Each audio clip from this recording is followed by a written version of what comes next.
DJ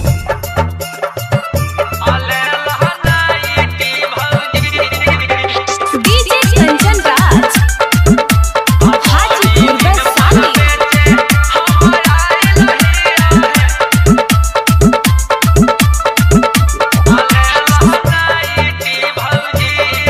Shivangi recording studio Rajgir. नया नया super duper लेके अलियो है हम भराइटी भौजी। नया नया सुपर डुपर लेके अलियो है हम भराइटी भौजी। बड़ी दिन पर बेचे हम आइल हियो है अलहला नाइटी भौजी। बड़ी दिन पर बेचे हम आइल हियो है अलहला नाइटी भौजी। सट सट हवा तोरा लगतो है दोनों पटिए भौजी। सुन ला सट सट हवा तोरा लगतो है दोनों पटिए भौजी।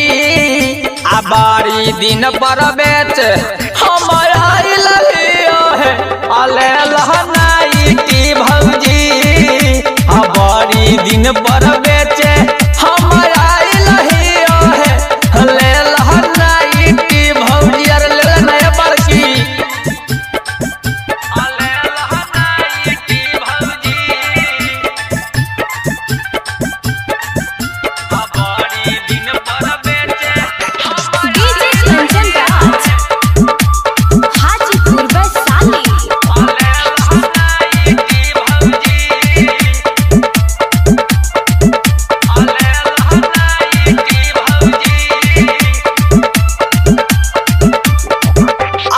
करे पेन्हे से बनल रहतो गौवा भर में है तोरा सोसाइटी भौजी।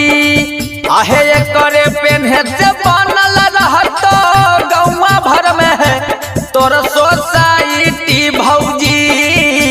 बड़ी दिन पर बेचे हम आइल हियो है अलहला नाइटी भौजी। बड़ी दिन पर